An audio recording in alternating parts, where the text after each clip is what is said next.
Sellers of CSG. Thanks, Stuart.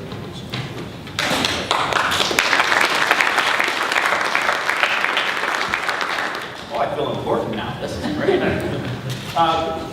Good afternoon, everybody. For those of you that don't know me, my name is Brandon Sailors. I head up our financial services division at CSG.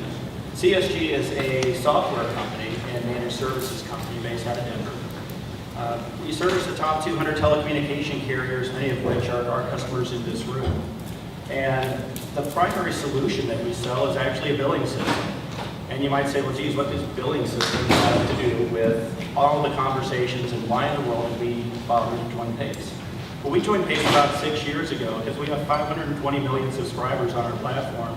And we recognize it's not just about how you acquire customers, but the day two servicing of those customers. So really half of our business now from a revenue perspective is on the customer experience side.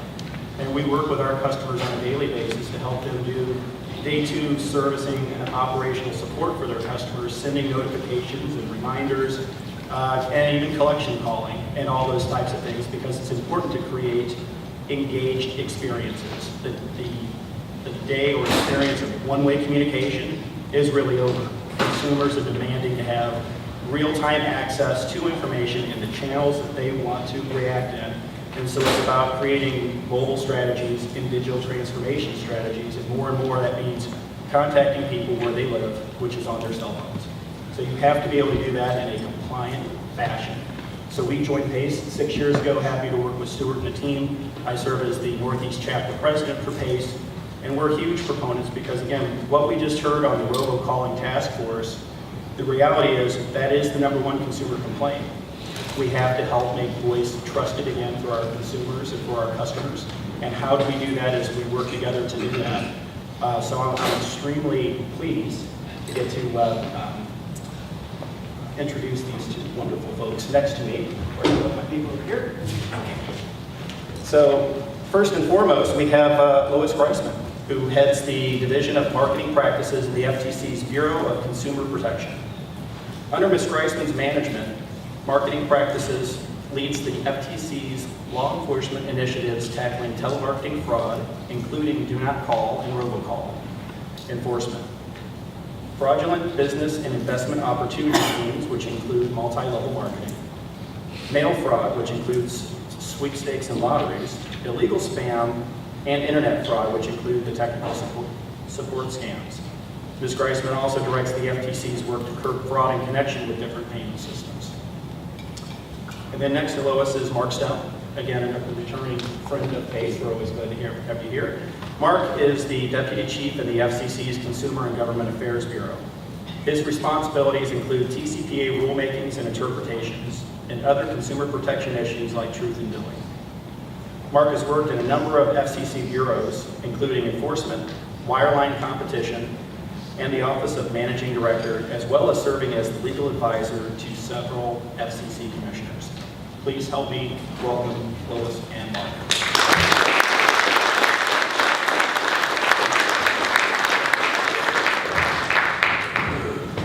I think Lois and Mark probably have been here more than some of the attendees in this room on the basis. They're regular visitors of ours. I won't speak for them, but I think that over the years, PACE has developed a good relationship with both the FTC and the FCC in, more just talking and understanding situations and getting industry advice or our opinions anyway. So it's been a great relationship. Far cry from when we were suing back in the day. I remember. I was cheering back at that time. That's how many years ago it was. So today, rather than have a full panel where Lois or Mark do exactly what you're doing everything, we started doing it in a little different fashion by asking some questions that I'll ask, and also we can open it up to the floor and get questions that you guys want to ask. So hopefully we'll have some good conversation and be respectful of each other. So Lois, let me ask you first to start off with, you finally have a full commission now after a little period of time. So has priorities changed, or what are the priorities? So, and thank you, Stuart, thank you, Brandon. It really, I'm honored to be back here again. I enjoy enjoy meeting with you all, hearing what's on your minds, and obviously there are lots of conversations that occur during the course of the year as well. And I want to introduce Ian Barlow, who is our Do Not Call program manager currently. It's an historic time at the commission. I mean, I've been there for more than a couple of years. It's never happened that we've had a whole new slate of people. 4 of them are on board now, including the chairman, and the 5th one should be sworn in one day this week. That is unprecedented in the history of the FTC. What is striking to me so far, I knew previously some of the new commissioners and the chair, and a lot of them, if you're familiar at all with the FTC, we recycle people. People leave, they come back, people leave, they come back, people leave, they come back. Three times tends to be the norm for that kind of rotation. I think this commission may be even more enforcement oriented than the prior commission. This is what I'm hearing. And enforcement oriented, I mean in terms of aggressively pursuing bad actors or bad conduct. Remember, we're not just consumer protection, we also, half of the agency is antitrust, competition work, so that's mainly visible on the merger side. But very much enforcement oriented in terms of enforcement priorities. Privacy, of course, data security. There's no way to escape that. There are some publicly known investigations that are quite prominent before the FTC. On the consumer protection side, of course, fraud as well as privacy. But robocall enforcement, it is our #1 complaint. Last year we got 7 million complaints about robocalls. We average each month 7 million complaints about robocalls and do not call. Each month we're still getting upwards of 500,000 complaints about live calls and robocalls. Roughly 65 to 68% of them are about robocalls. And it's just always curious to me, that percentage has been pretty much consistent, the breakdown between live calls and pre-recorded calls. So, and even the last 6 months, we brought 5 cases involving robocalls, challenging entities that placed billions of calls. Some of these cases Ian is currently litigating. So in terms of priorities with the new commission, enforcement, and on the consumer protection side, heavy focus on privacy, data security, and robocalls. Mark, would you like to tell us from, the Chairman Pai stepping in, a year and a half ago, I guess, already? Yes. Yeah. Has there been a change since the last? Kind of. So I think unwanted robocalls is a perennial issue for us as well. They're the top consumer complaint category at the FCC, top enforcement consumer protection category. Robocalls, unwanted robocalls tend to be fairly apolitical. They're not an area where one party says, we're against it, the other party's for it. So in that regard, I would say things have not changed, and that enforcement remains a priority as it has in past years. I would say this chairman has initiated 2 of the largest enforcement actions that we've ever had at the FCC. One is the Barlow case that some folks may have heard about, where we fined an entity in excess of $100 million for making about 100 million robocalls, as I recall. So that, I believe, was unprecedented, certainly in the robocalls world, maybe for almost all FCC enforcement. There was a similar case for about $80 million that this chairman initiated related to a set of insurance calls. So enforcement also is a top priority. We rely on consumer complaints we get to figure out which cases are best and pursue them as well. One thing that's fairly new for us, in addition to the enforcement work we're doing, is for the first time the FCC, back in November of 2017, started to work with telecom carriers to enable them to block robocalls before they ever reach consumers. So usually when we're talking robocalls that consumers get and are angry about, and we do enforcement after the fact. But one of the new focuses under this chairman is actually trying to make sure that consumers don't get the worst type of robocalls before they ever reach their phone. So back in November of 2017, the commission designated 3 particular types of robocalls that carriers are free to block before they ever reach consumers. And usually that's tied to caller ID. So as folks in this room probably know, robocalls, illegal robocalls are often tied to caller ID spoofing And so the commission said there's certain types of spoofing of numbers that ensures that the calls are virtually impossible to be legal calls. And so it's spoofing numbers that are on the do not originate list, spoofing numbers that can exist under the North American numbering plan, and then spoofing numbers that are not assigned. So I would say that's kind of the new direction that our commission is going in, is really trying to stop robocalls before they ever reach consumers. Actually, I have 2 follow-up questions to you first. Okay, one is, in the Abramovich case, one of the problems that we're seeing is, or people are noticing, is that a lot of these calls are coming from outside the U.S. But there's carriers that are enabling the calls to go through. In that case, did anyone look at the carriers that are actually sending the traffic that Obama, because I think he made the claim that he could go anywhere. Is it like 4 or 5 people and get those calls out? Yeah, I think that is a concern of ours. I mean, our enforcement group tries to do what we call traceback, which is starting downstream from the consumer that received the call, working upwards the chain of handoff to try to identify the carriers or maybe void providers that are providing an entry point. So that's a big part of what we're looking at. I would say also in one of the recent budget bills, there was an amendment to the laws that we administer, the Truth in Caller ID Act actually, that would expand the scope of our jurisdiction for violations of those laws to calls that originate overseas, as long as the recipient is in the United States. In addition to that, it would extend the prohibition on caller ID spoofing from calls to texts as well. So there might be a little bit more that the commission can do for calls that originate outside the United States. Of course, that would involve partnerships with international law enforcement agencies. Actually, Lois, I think you did have a case, right? Overseas, was there a case with the IRS in India? We've sued many telemarketers operating offshore. I mean, if they're doing business in the U.S., we can sue them. We've had extensive discussions with our Indian counterparts because we see a lot of bad stuff coming from there. We've hosted 3 roundtables with them, with their parallel to the FBI and essentially their Chamber of Commerce, and we've done this with lots of industry members because particularly in the technical support scam area. Hi, I'm from Microsoft, your computer's infected, just let me remotely access. A lot of industry members are impacted by those types of scams, and we see a lot of coming from India as well as the IRS. Stuart, you're referring to a crackdown we did, I think it was October, maybe 2016 actually, with the IRS, with Tcpa, the Treasury Inspector General, DOJ, and U.S. attorneys throughout the country. Lots of arrests in the U.S., lots of arrests in India. The challenge with the arrests in India, we understand most of the people were out of jail within a day or 2. Really dicey. But we're still at it. I mean, we're making 2 more trips to India in the fall and winter. I want to pick up on your point on these carriers because we see them. I mean, I was at the hearing. We see them.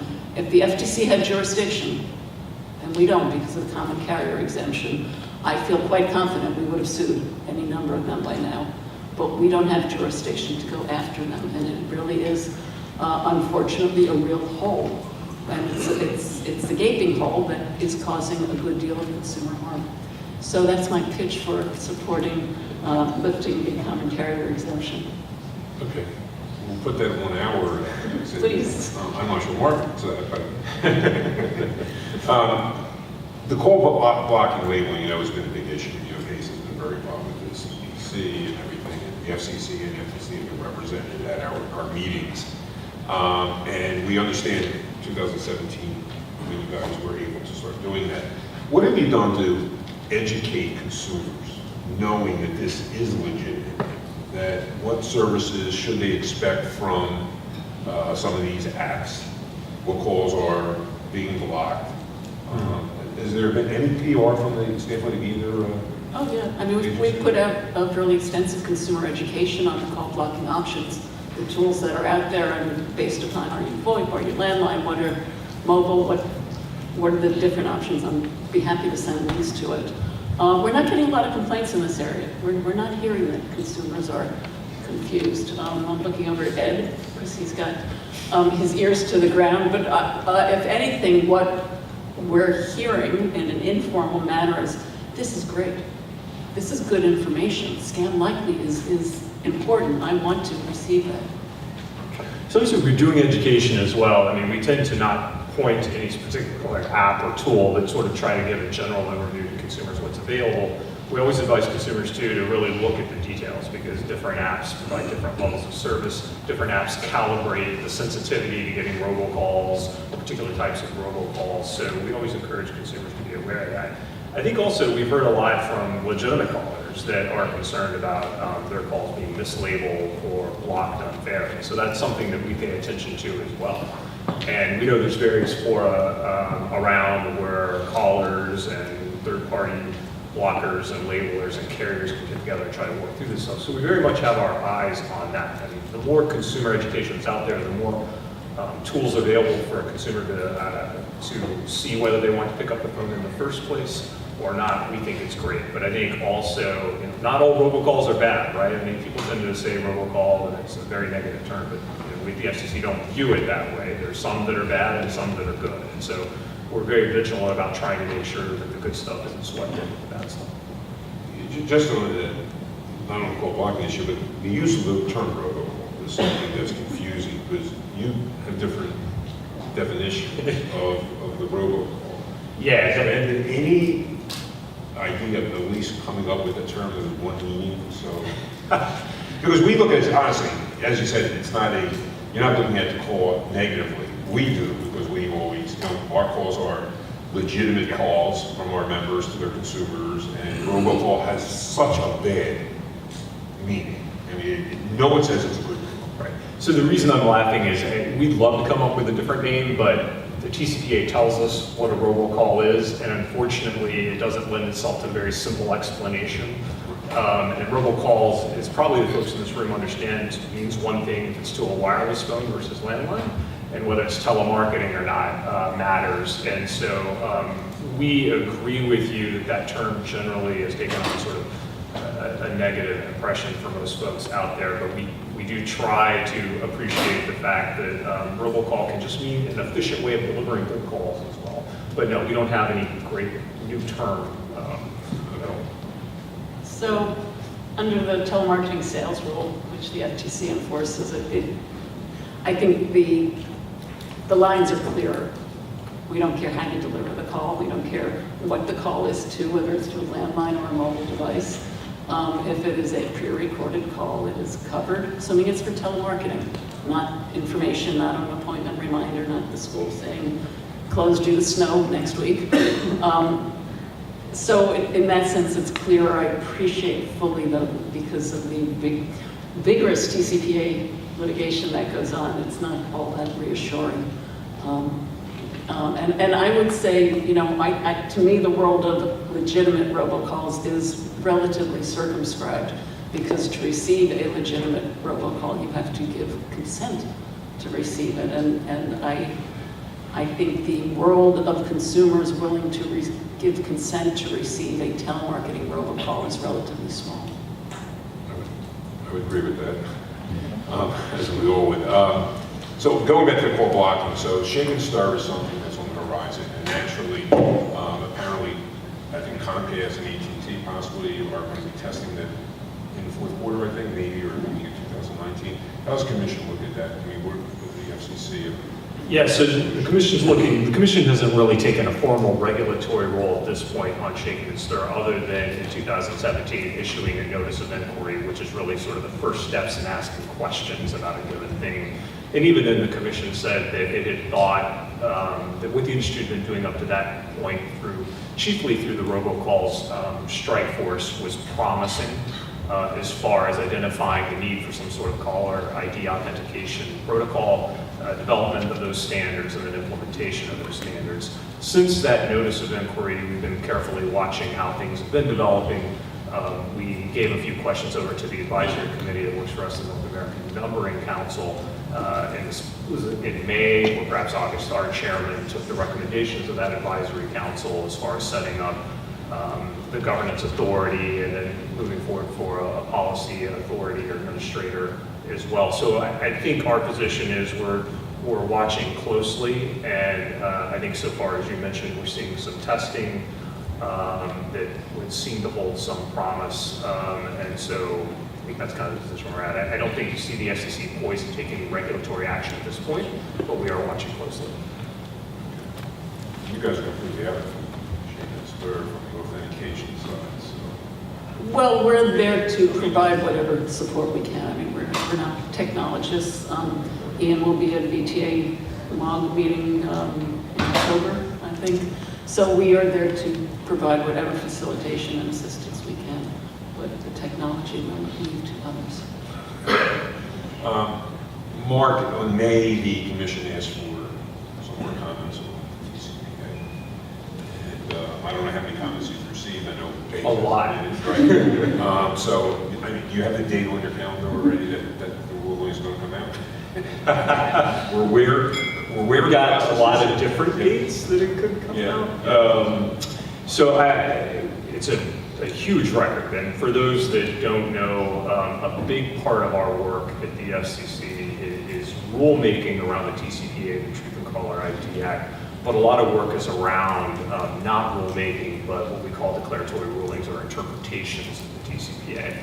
Rulemakings are strictly prospective, and as a general matter, whereas declaratory rulings also have retroactive effect. And because of the private right of action under the TCPA, we often have parties coming to us asking us to do declaratory rulings with that retroactive effect because they're in litigation often for a calling that happened in the past. And so the DC Circuit in March vacated a couple of our declaratory rulings that had occurred in 2015 around some key TCPA issues, including what the definition of an auto dialer is, the legal liability for calling reassigned phone numbers when you had consent for the subscriber that had the number before it got reassigned. And so the commission sought comment in May on how it might reinterpret some of those key terms in light of the DC Circuit's opinion, and then also asked for comment on a couple of other issues, including revocation of consent, which is one exception to the robocall prohibition under TCPA. And then the government status itself as a robocall, or whether the federal government, state government, and local governments are subject to the TCPA themselves, and then a couple of other questions. And so, yes, we have a large record in response to that. In addition to the record that we've got, TCPA is a little bit unique for the FCC in that the law plays out in courts across the country, so we're often also looking to how federal courts are interpreting these terms as well. In fact, just last week, there was a Ninth Circuit opinion on the definition of auto dialer. It's challenging as a regulator when you have a very large record and then you have federal courts going in multiple directions on key issues. That's all by way of saying we hope to have it resolved sooner rather than later. We know that both callers and consumers are eagerly awaiting, FCC guidance on this. But in light of the very large record and other things coming our way, I can't tell you exactly. Yeah, the Ninth Circuit really cleared things up.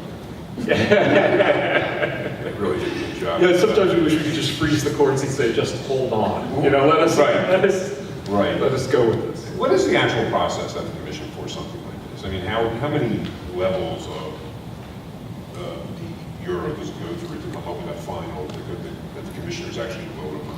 It's a good question. So, the FCC has at full strength, we have 5 commissioners and a staff of about 1,200 people. So that's to say there are several layers usually before it gets to the 5-person commission, but usually it originates with a set of staff attorneys and then moves to a division level of review and then a bureau level of review and then usually to the commissioners after that. So there's several layers of review.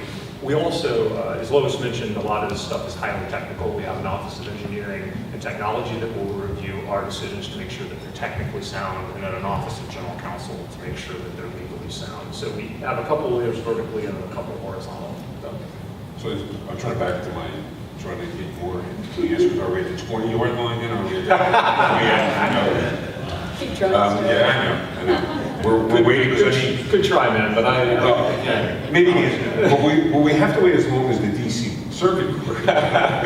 We have every intention to resolve it as quickly as possible, and hopefully not. Right. But the comment period is completely over now. So the comment period is completely over, but there's still parties can still come in and have ex parte contacts with us.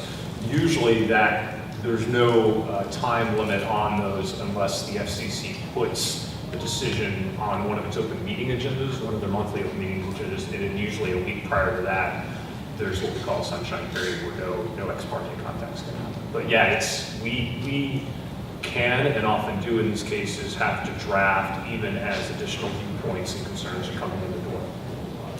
Lois, from the standpoint of, I guess, the TSR, I mean, what mistakes do you see companies make? Like some are obviously criminals out there who don't care about anything, but are there common mistakes that people make that? Mistakes. Interesting word. Yeah. Dish has a $280 million civil penalty judgment entered against it. It is on appeal. It was just argued, in fact, last week before the Seventh Circuit. I don't think that's a mistake. I don't think the court found that it was a mistake. I think there may be some confusion or pushing of the envelope, particularly in the area of lead generation. If you are, and I've said this to this group many times, if you are a telemarketer, a seller, you're getting leads from Stewart, you better make sure Stewart acquired those leads legally, not through a press one for more information, not through an online website where somewhere buried is that you might receive calls from somebody else on this. So we see a lot of, I don't think mistakes, I think it's law violation. You need to make sure the lead that you're calling was legitimately obtained. So that's one particular area. I think there's also a sense from some sellers that I don't need to worry a whole lot about my telemarketing sales force. I don't need to worry about all these affiliate marketers, what they're doing. Yes, you do. I think DISH stands for that proposition loud and clear. I also will look at another piece of the ecosystem, the dialing platforms. We've sued a number of them recently.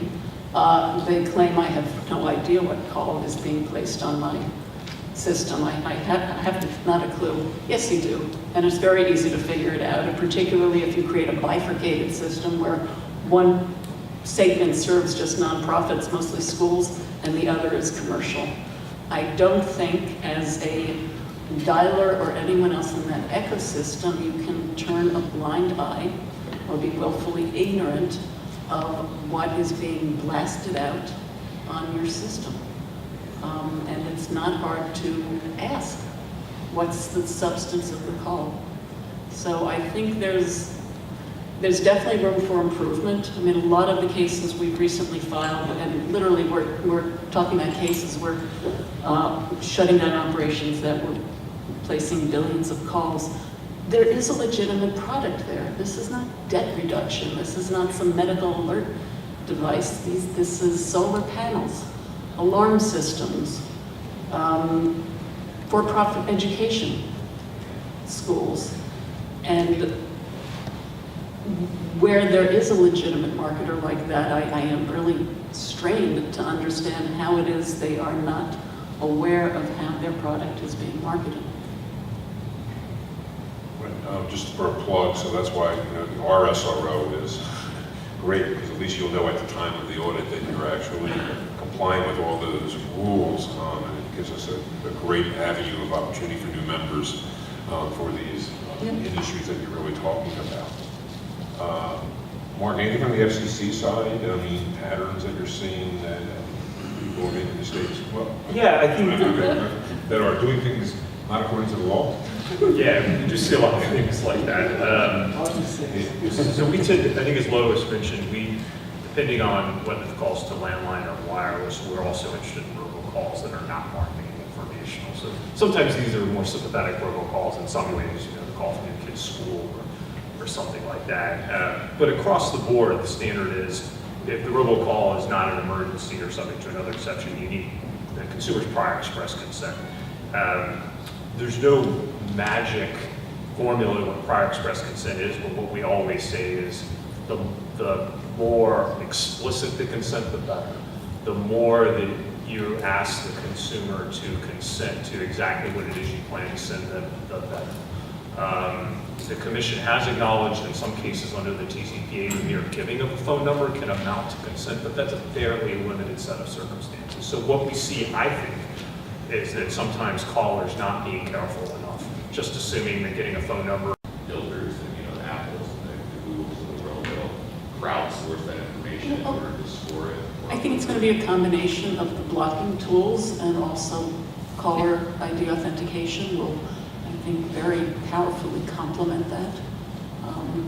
I don't know that the system will ever be as clean as spam became. I'm just not sure.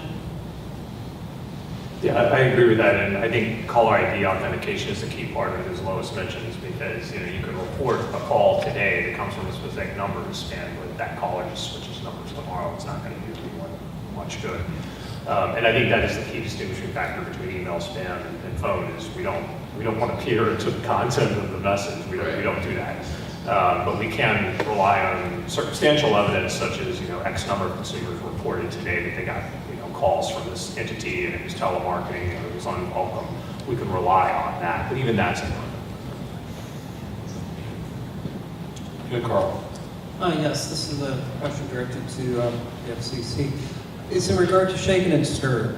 Shaken and stir is more effective if the carriers deploy it at the same time. Obviously, if there's a staggered deployment, it's not as effective. So one way of achieving that is through a mandate. Mandates, however, can be appealed and delay the process. Do you have a thought as to which approach is going to be faster? Gentle encouragement of the industry, or do you see a mandate coming down the road for a date certain for deploying that technology? That's a good question. Again, we've been kind of vigilantly watching how things have progressed. We have a notice of inquiry out asking what the FCC should do here, with a pretty good record built in response. And I think that record shows, and this is probably in part why you're seeing staged implementation, is that it's easier maybe for some carriers to implement than others for economic and technical reasons. And so I think that's why one of our considerations is, one size may not fit all. It may not be so simple as just to mandate on a given deadline. At the same time, I think one of the reasons the FCC issued a notice of inquiry is to let industry know we're watching, but we're also vigilant that we might have a role here. That we want to be in the background monitoring the progress and taking regulatory action as necessary. I think it's fair to say so far we do see progress. We saw again, as I mentioned earlier, the recommendations from the Nancy and some testing, some progress in testing. We're mindful of the fact that some of it's dependent on the network itself, right? I mean, not everyone's gone all boy. And so that's sort of integral to the process as well. So there's a balance there. I would say we're sort of watching closely and seeing how things progress. You have a question? We still have time, right? Mm-hmm. Yeah, okay. I wanted to bring up a topic on data privacy, because that's obviously the GDPR and now California's law, and now some actual cities themselves are coming up with their own laws. Either the FTC or FCC, would you be in support of one federal piece of legislation? I understand it's difficult because even the consumer was like, today agreed that that's probably a good idea. What's in the bill is probably something we may or may not agree with. But the idea of having to enforce, or a company actually having to go through myriads of different rules when it comes to data privacy, and we're only relating to the context. If you train your agent to get to, do this when another state hasn't doing that, is going to be very difficult. I mean, you guys have an opinion? I know it's not. So I can start. The FTC is watching very closely, obviously, what's going on in California and the EU. And we're going to have a series of hearings on those privacy issues coming up in the next several months, I think. The FTC historically, and I can't speak for this commission, has supported federal legislation involving data security, so long as there is state enforcement, and it has supported federal preemption so long as the bar is set high enough. The commission, as far as I know, has never opined on the need for general federal privacy legislation. And certainly this commission has not, so I can't speak to its views. And I do think general privacy legislation, from my own viewpoint, is quite a different beast from data security. And part of what we were seeking in supporting federal data security legislation was the ability to have civil penalties, which the FTC currently does not have. I don't think we have a view on that, or at least not one that I'm aware of. We do less work in the privacy area probably than Lois. Right. So is there, who would, if it was a federal, who would end up taking the responsibility for enforcement, or saying it is, we flip a coin today and who wins gets the jurisdiction? Well, I mean, in terms of privacy and data security, I mean, we have a whole division that's focused on this and is actively engaged in bringing cases and commenting and general advocacy. So I don't think it's an area we would ever vacate, and we've developed pretty substantial expertise in it. Are you seeing any complaints now from the privacy side, not just the breaches, but actual? You know, the cases we've brought generally where there are, your privacy policy says A and you do X, or there's some surreptitious misuse of personal information, tend not to be complaint-driven. They may be competitor-driven, but consumers, I mean, as is the case of a data breach, consumers don't know that their personal information has been compromised. And they certainly don't know if, it would be extremely hard to know if, let's say there are unauthorized charges on my credit card. Is that because of the Equifax breach? It's very hard to connect those dots. So it tends not to be, unlike do not call where consumers can't complain enough. You don't see, and which is good, as I mentioned earlier, you just don't see a plethora of complaints about privacy. Both of you have been in this fight against robocalls and illegitimate calls of data for a long time. And many of us here at PACE have been, you know, our businesses have been affected by the calls, just as consumers have been affected, we've been affected negatively. The answer rates are horrible today. People don't want to pick up their phone. So there's a level of frustration, I think, throughout. So, I mean, from your personal standpoint, with all the new, with DNC, everything we're trying to do, all you see is more calls being made. I mean, the frustration level must be pretty high. I mean, we've brought 139 cases. Courts have ordered, I forget how many hundred millions of dollars in civil penalties and monetary relief. We've collected, or the Treasury's collected, $121 million. That's actual money. And of the 139 cases, 126 of them are resolved. I know, and it's very frustrating to sit here and say law enforcement has not made the dent that we would like it to make. It has not achieved the level of deterrence we would like it to have achieved. We see recidivism among some of our most pernicious robocallers. At the same time, I would suggest to you that absent that intensive law enforcement, the world would be an even worse place than it currently is on this dimension. The barriers to entry are really low. My hope is that the technology will continue to improve. I also, again, speaking for myself, you've got a real challenge. I mean, there are generational challenges on how people are going to communicate by voice going forward. And I don't know what the answer is, but as you know, fewer and fewer people will hazard to pick up their phone.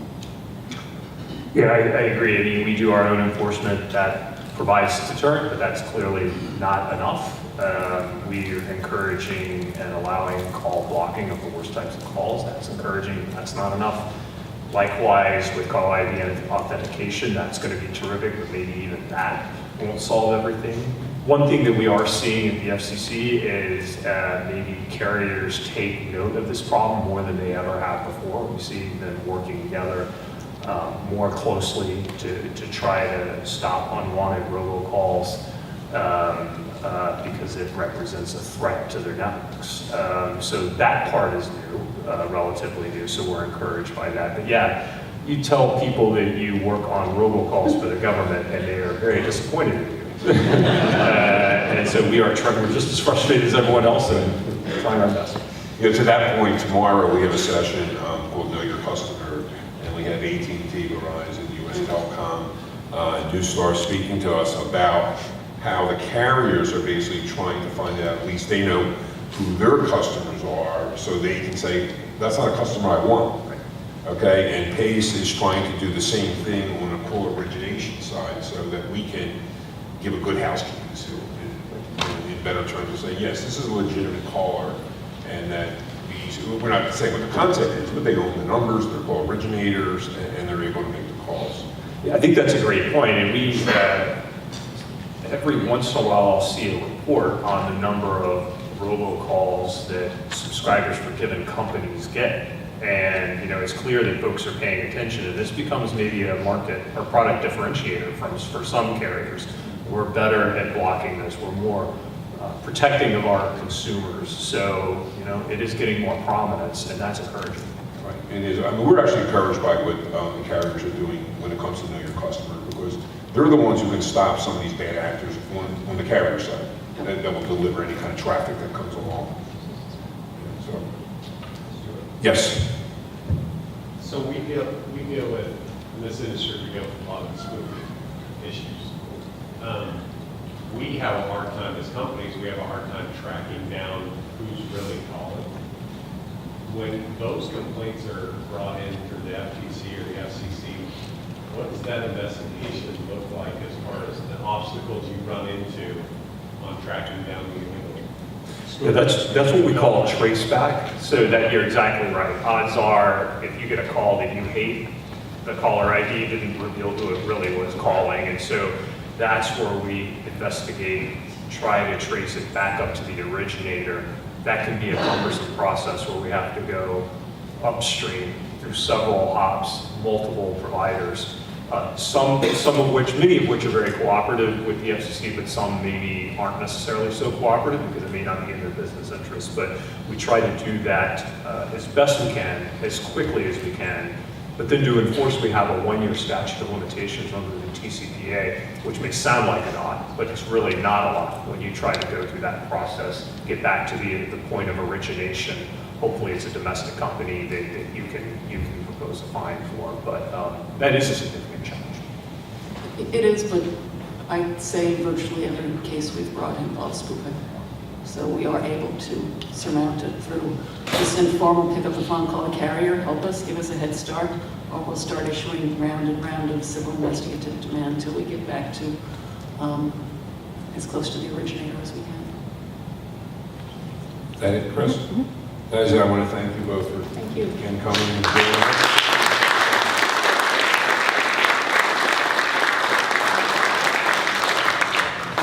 You guys are doing great work, by the way.